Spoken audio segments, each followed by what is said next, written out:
26, 36 office came from this office. So thank you guys for allowing me to speak.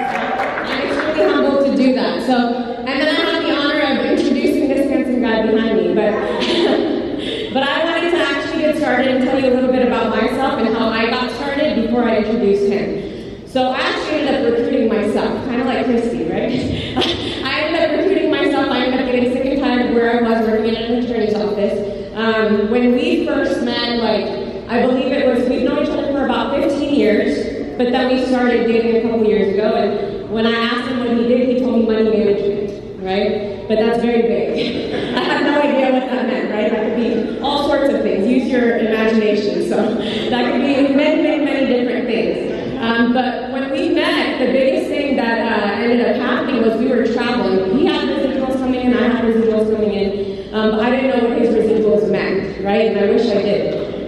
When it came down to that, all we were doing was traveling, like I said, and I remember us being in Miami on a yacht, right? And he ended up showing me his phone, and who likes do not reply emails? Everybody likes it, right? So I remember him showing me that, and I was kind of like, what does this guy do? Like, I don't even know who I'm dating.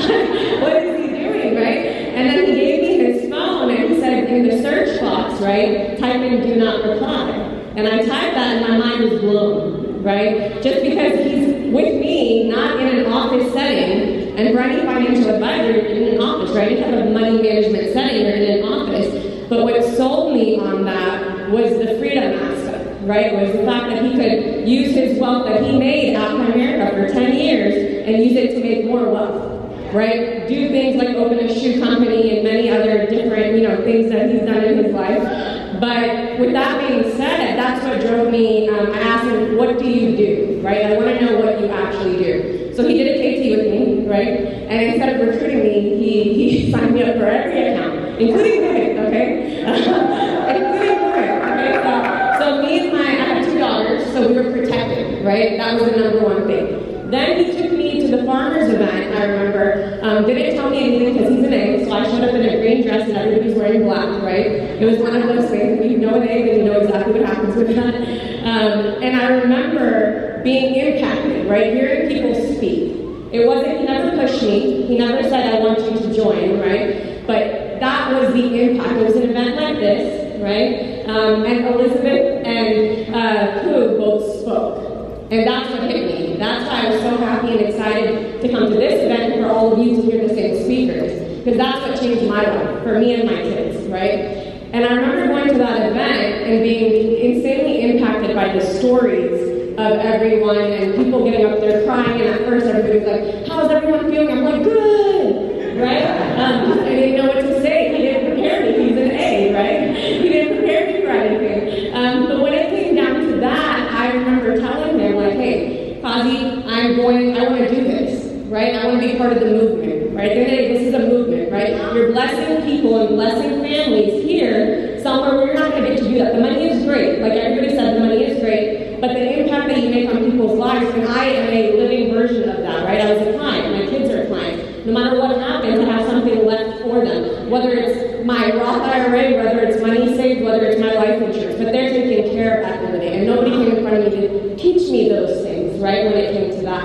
So I recruited myself. My big thing that I told him, and I'll be quick, was that if I do this, I'm going to be all in, right? It's not going to be me 1 foot in, 1 foot out. But that means both of us are going to be both feet in, right? If I come into this business, I need his leadership, right? I need to know how he did it 10 years ago, right? Because I wasn't there for that, but I need him to be there for me when I go through it, right? But I want to do it from the ground up as a regional now.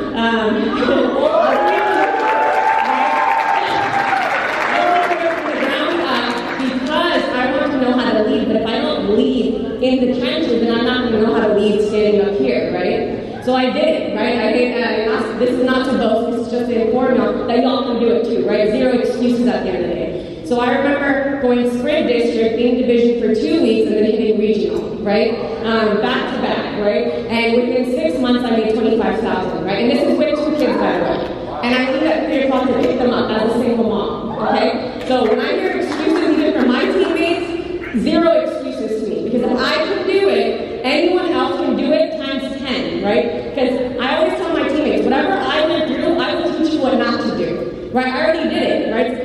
business at the end of the day. So I already did it. I went through the trenches. I will tell you what to do right and what to do wrong. So you can get there faster than me, right? So there's, again, zero excuses. But it's that impact, right? So I'm extremely blessed by the company, and even more blessed by him, for teaching me and bringing me into and blessing me, right, with this company and meeting everyone here, right? So with that being said, I'll be quick, like I said. My better half, Mr. Kazi. How's everyone feeling? Awesome. What did she do also? As a first time speaker, so she pretty good. She said she was going to go 1 minute, but she went the whole time. So that's awesome. So, look around. This is freaking awesome. I remember coming into Primerica and Fremont recruited me, and we had our morning meetings, and there were 4 people in the room. Like, you didn't have a team, right? It was 4 people, and I had to show up to the morning meetings. There was not no shit. If I didn't show up, he would drive to my house and knock on the door, tell my mom, hey, why is he really sick, right? So, I'm so proud of you, dude. Just how much you guys grown and grown into this. This is, I just see it, the vision that you guys are casting is going to be huge for years to come, so that's pretty huge. So let's get to the next slide. So, next slide. So, how do you guys know you start your day like this, right? You're fired up, you're excited, you're fired up, you wake up, you're like, you know what, I'm going to kill it today, right? And then something happens, you start getting rejection. Get to the next slide, and then by the end of the day, you end up like this, right? And you guys felt like that before? Right? You start your day, you're fired up, you're excited, and you're like, you know what, I'm going to do a little bit better, right? Today wasn't my day. So, you wake up the next day, get to the next slide.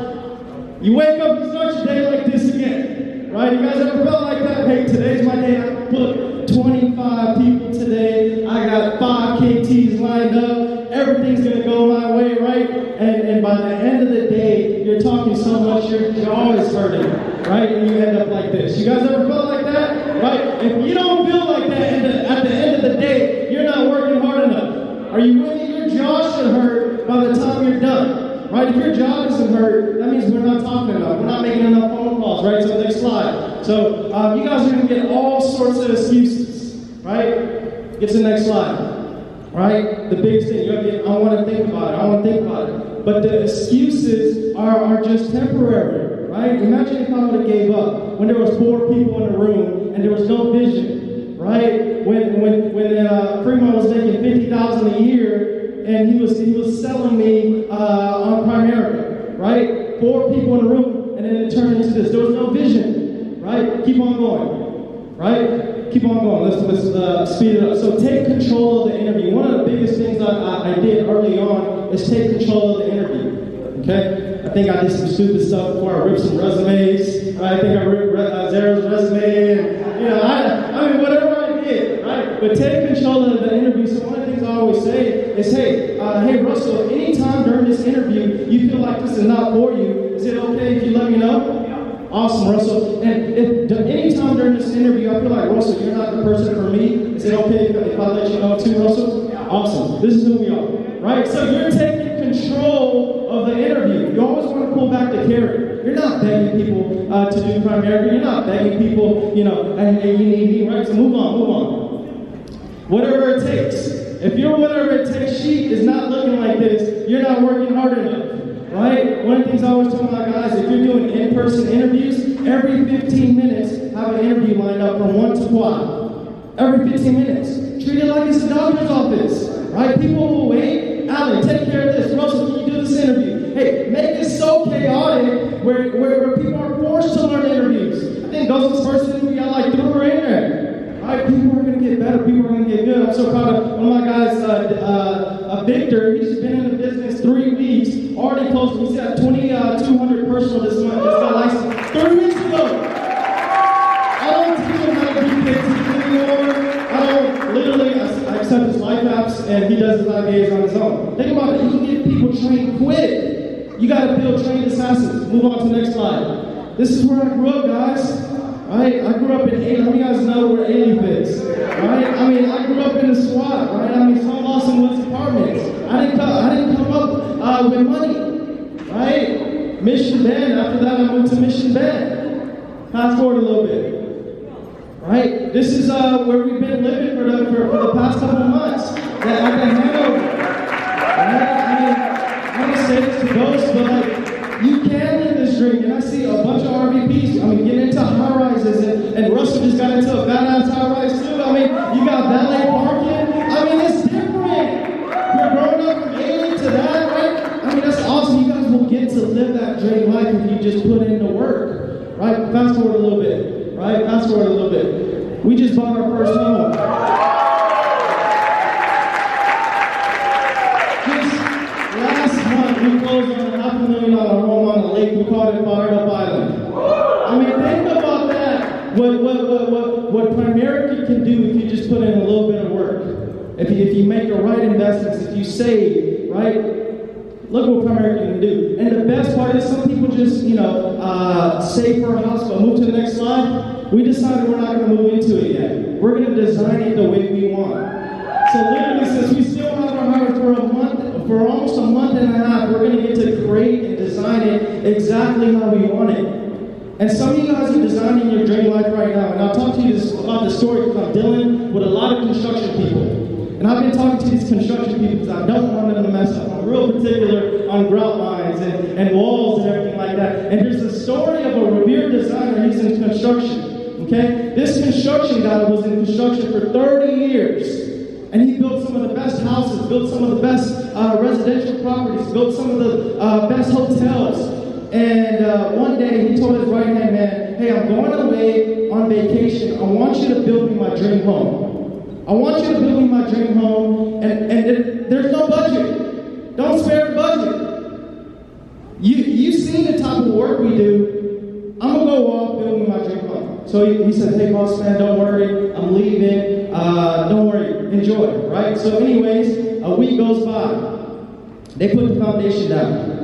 2 weeks goes by, and the boss man checks up. Hey, how's the foundation going? How's the crew going? He's like, man, everything's going all right, boss. Don't call me no more. Enjoy your vacation. You know what I'm going to do, right? Anyway, 3 weeks passes by, and he's like, okay, I don't have to show up on time anymore, right? I can show up a little bit late because there's no boss anymore. No one's looking over me day to day. No one's controlling me anymore. So this is technically, I'm the boss. This is my business. I can do what I want, right? And so he got into management mode. He's not thinking like an owner anymore, right? And so what ends up happening is he's letting people do the tile, letting people do the framing and the woodwork, and these guys are missing a couple nails.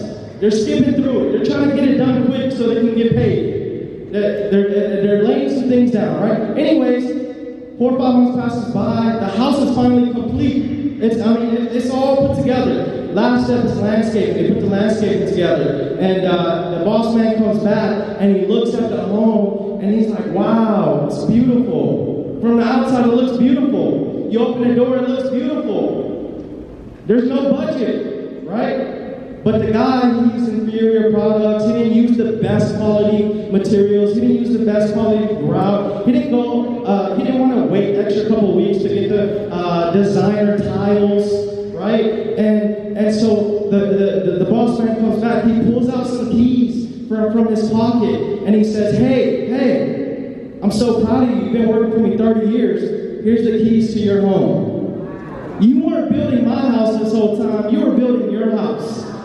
You were building your house this whole time. So I hope you didn't spare the budget. I hope you didn't cheat on it. I hope you gave everything you got because you're going to live in this for the rest of your life. Think about that. Every day you guys wake up, you guys are building your dream life. If you're cheating on yourself, if you're not waking up early, if you're not doing that extra, you're only letting yourself down, right? So, think about that. We're just so excited about that. And it all starts with, I just remember, going from rep to senior rep to district to division to regional, RVP, and finally we got to SVN. I couldn't have done it without our awesome RVP team. So, if you guys want RVP, stand up,